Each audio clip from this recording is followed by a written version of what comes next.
کربلا میں نواسائے رسول فرماتے ہیں، اے ظالموں، میں تمہارے رسول کا نواسا حسین ہوں۔ آج 10 محرم کے دن دنیاوی دولت کے لیے میرے عزیز و اقارب کو شہید کر دیا، میرے عباس کے بازو کاٹ لیے، میرے علی اکبر جو شبیہ رسول تھا اس کے کلیجے میں برچھی کو مار دیا، میرے 6 ماہ کے علی اصغر پہ بھی رحم نہ کیا، اس کو بھی تیر مار کے پیاسا شہید کر دیا۔ آج میں اس زمین و آسمان کے بیچ میں یہ اعلان کرتا ہوں کہ اگر اللہ مجھے 1000 زندگیاں دیتا، 1000 اکبر دیتا، 1000 اصغر دیتا تو میں سب اللہ کے دین پہ قربان کر دیتا، اور میرے خون کا ذرہ ذرہ اللہ کے دین کی گواہی دیتا رہتا۔ تاریخ نے لکھا، فوج یزید سب زور زور سے ہنس رہی ہے، امام حسین کی خطبے کا مذاق اڑا رہی ہے۔ اتنے میں عمر بن سعد کہتا ہے، حسین سے فردن فردن نہ لڑو کیونکہ یہ علی کا شیر ہے، اور میں نے حسین کی جنگ دیکھی ہوئی ہے، اس کربلا میں کوئی بھی حسین کو ہرا نہیں سکتا۔ 700 کا لشکر حسین کے دائیں طرف سے اور 700 کا لشکر حسین کے بائیں طرف سے اکٹھا حملہ کرے۔ تاریخ نے لکھا، علی کے شیر نے ایسے وار کیا کہ سب کے سب فنار ہو گئے، فوج یزید میں کوہرام برپا ہو گیا۔ جب یزید کے بڑے بڑے بہادر امام حسین کے ایک ہی وار سے فنار ہوتے تھے تو فوج یزید بھاگنا شروع ہو جاتی ہے۔ پھر عمر بن سعد کہتا ہے، اب لشکر سے حسین کو شہید کرنا ممکن نہیں، جاؤ خیموں کو آگ لگا دو۔ بس کچھ ظالم خیام کو آگ لگاتے ہیں اور کچھ ظالم امام حسین علیہ السلام سے دور جا کر دور سے تیر، نیزے اور برچھیاں پھینکتے ہیں۔ تاریخ نے لکھا، امام حسین کبھی خیام کی طرف جاتے ہیں، کبھی میدان کی طرف آتے ہیں۔ پھر عمر بن سعد کہتا ہے، جس کے ہاتھ میں جو چیز ہے وہ حسین کو مار دے۔ جس کے پاس نیزے تھے اس نے نیزے مارے، جس کے پاس تلواریں تھی وہ دور سے تلواریں مارتا رہا، جس کے پاس تیر تھے وہ امام حسین کا نشانہ لے کے تیر مارتا رہا۔ تاریخ نے لکھا، جس کے پاس مارنے کے لیے کچھ نہ تھا وہ کربلا کی گرم زمین سے پتھر اٹھاتا اور امام حسین کو مارتا۔ امام حسین علیہ السلام آسمان کو دیکھ کے کہتے ہیں، اے اللہ، اس 3 دن کے پیاسے رسول اللہ کے نواسے کی جنگ دیکھ۔ اتنے میں آواز غیب آتی ہے، اے حسین، تیرا اللہ تجھ سے راضی ہو گیا۔ مولا حسین ذوالفقار کو روک دیتے ہیں اور ظالم مسلسل امام حسین کو نیزے اور تیر مارتے رہتے ہیں۔ اتنی دیر میں ایک ظالم امام حسین علیہ السلام کو پیٹھ میں ایسا نیزہ مارتا ہے کہ آپ گھوڑے کی زین سے زمین پہ آ جاتے ہیں۔ تاریخ نے لکھا، امام حسین کے جسم پر اتنے تیر تھے کہ امام حسین نہ گھوڑے کی زین پہ تھے نہ زمین پہ تھے۔ فوج یزید میں خوشی کا ماحول برپا ہو جاتا ہے، سب زور زور سے کہتے ہیں کہ ہم نے نواسۂ رسول کو شہید کر دیا۔ اتنے میں شمر کہے، دیکھ کیا رہے ہو، جاؤ حسین کا سر کاٹو۔ جو امام حسین کے قریب جاتا تو امام حسین کی آنکھوں میں ان کو رسول اللہ کا چہرہ نظر آتا اور وہ رو کے واپس آ جاتا۔ شمر کہتا ہے، رو کیوں رہے ہو، یہ حسین کا سر نہیں بلکہ یہ سوچو کہ اس سر کے وزن جتنا سونا ہمیں یزید دے گا۔ بس قریب آتا ہے اور امام حسین علیہ السلام کے گلے پہ خنجر رکھتا ہے، دیکھتا ہے کہ امام حسین کچھ کہہ رہے ہیں۔ جب سننے کی کوشش کرتا ہے تو امام حسین کہہ رہے تھے، اے اللہ، تیرے اسلام کے لیے میں نے اپنا سب کچھ قربان کر دیا۔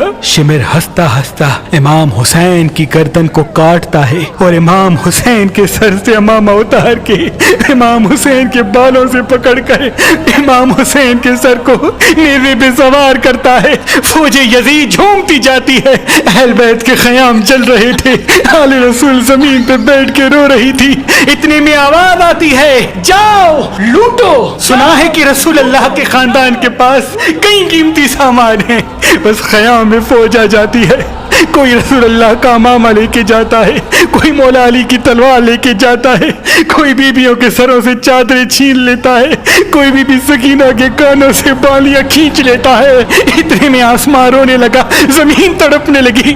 امام سجاد نے جب دیکھا کہ زمین اپنی جگہ چھوڑ رہی ہے، آسمان پھٹنا چاہتا ہے، تو آپ نے سجدے میں سر رکھا اور اللہ کا شکر کرنا شروع کر دیا کہ اے اللہ تیرا شکر ہے کہ تو نے آسمان پیدا کیا، اے اللہ تیرا شکر ہے کہ تو نے زمین کو بچھایا، اے اللہ اپنی نعمتوں کو تمام نہ کرنا، ان تھوڑے سے انسانوں کی سزا آنے والی پوری انسانیت کو نہ دینا۔ امام سجاد سجدہ شکر کر رہے ہیں اور وہاں فوج یزید امام حسین کے لاشے کو پامال کرنے کی تیاری کر رہی ہے۔ تاریخ نے لکھا کہ عرب کے گھوڑوں کی آنکھوں پر پٹی باندھ کے ان کو بھاری لوہے والے نال پہنائے گئے تاکہ امام حسین کے جسم اور ہڈیوں کو اتنا پامال کریں کہ امام حسین کے جسم کا ایک بھی ٹکڑا نہ بچے۔ سب کی لاشوں کو پامال گاہ پہ بچھایا گیا۔ کوئی کہتا ہے کہ ہم جناب عباس کی لاش پہ گھوڑے نہیں دوڑائیں گے کیونکہ ان کی والدہ ہمارے قبیلے سے ہے۔ کوئی کہتا ہے ہم علی اکبر کی لاش پہ گھوڑے نہیں دوڑائیں گے کیونکہ اس کی والدہ ہمارے قبیلے سے ہے۔ کوئی جناب جون کی لاش لے کے گیا، کوئی حبیب ابن مظاہر کی لاش لے کے گیا، کوئی جناب حر کی لاش لے کے گیا۔ تاریخ نے لکھا سب کی لاشیں ہٹنے لگی، صرف کربلا کی گرم زمین پہ امام حسین کی لاش پڑی رہی۔ نہ کوئی یہ کہتا ہے کہ یہ فاطمہ کا بیٹا ہے، نہ کوئی یہ کہتا ہے کہ یہ علی کا لال ہے، نہ کوئی یہ کہتا ہے کہ یہ رسول اللہ کا نواسا ہے۔ بس گھوڑے امام حسین کی لاش کو پامال کرنا شروع کرتے ہیں۔ تاریخ نے لکھا گھوڑوں کو اس طرح سے دوڑایا گیا کہ امام حسین کی پسلیاں ٹوٹنے لگی، امام حسین کا سینہ اور پشت ایک ساتھ ہو گئے، امام حسین کی ہڈیاں اور گوشت زمین کربلا پہ بکھرنے لگا۔ اتنے میں ایک شیر آتا ہے، وہ سپاہی شیر کی آواز سن کے بھاگ جاتے ہیں۔ بس امام حسین کی لاش کو پامال کرنے کے بعد فوج یزید جشن منا رہی تھی اور آل رسول جلے ہوئے خیام کی راکھ پر زاروں قطار رو رہی تھی۔